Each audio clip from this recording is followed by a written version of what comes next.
Madhya Pradesh high court का एक latest judgement है जो कहता है कि जो एमपी सिविल जज एग्जामिनेशंस है वहाँ उसका जो प्री एग्जामिनेशन हो चुके हैं, मेंस एग्जामिनेशन हो चुके हैं और इंटरव्यू अभी होने वाले हैं। यहाँ पर अभी एक याचिका लगी है और उस याचिका के आधार पर, एक रिव्यू पिटिशन के आधार पर यहाँ पर एक ऑर्डर आता है और वह ऑर्डर कहता है कि जो अभी प्री एग्जामिनेशन हुआ था, अभी वह प्री एग्जामिनेशंस जो रिजल्ट आ गए थे वह रिजल्ट जो है वापस से नए सिरे से घोषित करना है। इसका रीज़न है कि जो कट ऑफ है बहुत ज़्यादा हाई जा रही है और वह कट ऑफ का ये मैटर क्यों आया है, आखिर क्यों ऐसी रिव्यू पिटिशन लगी है, मेंस एग्जामिनेशंस में कौन से जो कैंडिडेट है अभी उनको मौका मिलने वाला है, तो पूरा मैटर क्या है। साथ ही मैं आपको बताऊंगी कि जो याचिका लगी थी उसकी जो मुख्य मांग थी वह क्या थी। आखिर जो स्टूडेंट थे जिन्होंने कि ये रिव्यू पिटिशन लगाया है इस एमपी सिविल एग्जामिनेशंस के जो रिजल्ट्स है इसके ऊपर जो एक रिव्यू पिटिशन लगी है उसका आधार क्या है, यहाँ पे मांग क्या है और किस चीज़ का ऑर्डर यहाँ पे निकला है और इससे क्या फ़र्क पड़ने वाला है एमपी सिविल जज एग्जामिनेशंस को। तो बने रहिएगा वीडियो में मेरे साथ में। इससे पहले कि हम बात करते हैं उन फैक्ट्स की जहाँ पे जिनके आधार पर यहाँ पर ये ऑर्डर पास हुआ है, बात कर लेते हैं एमपी सिविल जज एग्जामिनेशन की जो एजुकेशन क्वालिफिकेशन है उसके बारे में। इससे पहले भी मैंने यहाँ इसी चैनल पे जो एमपी जुडिशरी है उससे रिगार्डिंग एक जो है वीडियो यहाँ पे अपलोड किया हुआ है। उसमें आपको सारी चीज़ें बहुत अच्छे से क्लियर हो जाएगी, समझ आ जाएगी। फिर भी यहाँ थोड़ा सा मैं यहाँ बता देना चाहती हूँ कि जो नई एजुकेशन क्वालिफिकेशन के अंतर्गत एमपी सिविल जज जो कि के एग्जामिनेशन के लिए पहली बार एमपी हाई कोर्ट ने ऐसे रूल्स निकाले थे कि 70% जो है एक परसेंटेज होना चाहिए एलएलबी में आपका, अगर आप सिविल जज एग्जामिनेशन देते हो एमपी के, या तो फिर आपके पास 3 साल की एक्सपीरियंस होना कंपलसरी है और आपके जो भी जो सेमेस्टर है वहाँ पर आपको एक भी बार बैक ना लगी हो।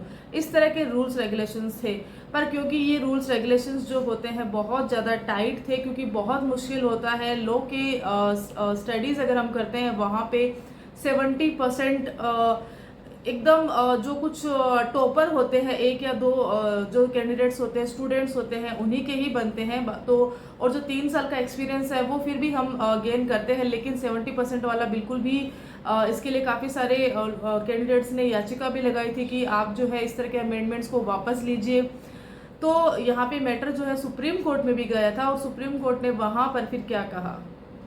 मैटर जब सुप्रीम कोर्ट में गया तो सुप्रीम कोर्ट ने बिल्कुल इंटरफेरेंस करने के लिए मना कर दिया कि अगर हाई कोर्ट के अगर रूलिंग है, अगर इस एग्जामिनेशन के रूलिंग बनाई है तो वो जो है इसमें इंटरफेरेंस नहीं करेंगे। खैर बात कर लेते हैं अभी की लेटेस्ट की। तो लेटेस्ट में जो फैक्ट्स है वो ये है कि अभी हाई कोर्ट ने यहाँ पर जो 2 एजुकेशन क्वालिफिकेशन के अंतर्गत ये जो एग्जामिनेशन है वह कंडक्ट करवाए थे। प्री एग्जामिनेशन के अंतर्गत उन्होंने सभी कैंडिडेट्स को अलाउ किया था। पुराने जो नियम थे 1994 के जो उनके सिविल जज एग्जामिनेशंस के जो नियम थे उसके अंतर्गत यहाँ पर प्री एग्जामिनेशंस हुआ थे। और बात करते हैं मेन एग्जामिनेशन के, जो मेन एग्जामिनेशन है वह हुआ था नए नियमों के आधार पर।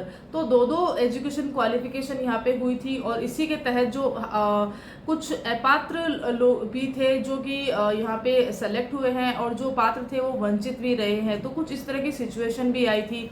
याचिका यहाँ पे लगी है और याचिका पहली बार में जब लगी थी वहाँ पर हाई कोर्ट ने उसको डिसमिस कर दिया था, लेकिन बाद में पुनर्विचार याचिका को लगाया गया और वहाँ पर उस पुनर्विचार जो याचिका थी उसको यहाँ पर ग्राउंड बनाया गया और उस पर जो यह फैसला आया था।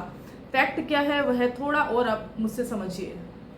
सिविल जज एग्जामिनेशंस 1994 के आधार पर यहाँ पे प्री एग्जामिनेशंस हुए थे और जो है सिविल जज एग्जामिनेशंस अमेंडमेंट रूल 2023 के आधार पर यहाँ के अनुसार यहाँ पे मेंस एग्जामिनेशंस हुई थी और जो रिजल्ट आया है वह पुराने नियमों के आधार पर आया है, जहाँ और जो नए नियम है उसके अंतर्गत ऐसा है कि 3 साल की जो आपकी वकालत है वह कंपलसरी है, लेकिन पुराने नियम के आधार पर उसके अनुसार जो है यहाँ पे रिजल्ट घोषित हुआ है प्री का।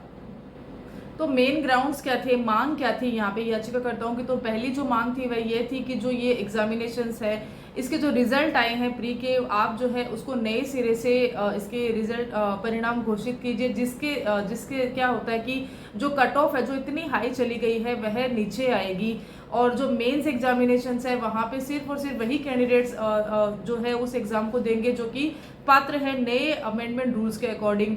दूसरा ये है कि जो अपात्र है उनको बाहर कीजिए, और जो कट ऑफ है वह इस वजह से एक जो सही कट ऑफ यहाँ पे निकलेगी। और इस तरह से कुछ याचिकाएं यहाँ पे की गई थी, रिव्यू याचिका यहाँ पे हुई थी। फाइनली जो ऑर्डर है वह उन्हीं याचिकाकर्ताओं के पक्ष में आया है। तो ये था एक छोटा सा वीडियो रिगार्डिंग एमपी सिविल जज एग्जामिनेशन, जहाँ पर कि प्री जो एग्ज़ाम हो चुके थे, मेंस एग्ज़ाम हो चुके थे और इंटरव्यू आने वाला था। अभी हाईकोर्ट का फैसला है कि जब तक कि ये प्रक्रियाएं चलती है, जब तक कि एग्जामिनेशंस का पूरा एक जो टाइम है वो चलेगा, तब तक जो है रोक लगी रहेगी। भर्ती में इंटरव्यू वगैरह कुछ भी कंडक्ट नहीं होंगे, और जो अपात्र हैं उनका जो है रिजल्ट वापस से आएगा, प्री एग्जामिनेशंस का रिजल्ट वापस से आएगा और मेंस वापस से होगा। तो आपको ये वीडियो कैसा लगा ज़रूर बताइएगा। अगर अच्छा लगता है तो अपने ग्रुप्स में भी शेयर करिएगा। Till then, thank you so much.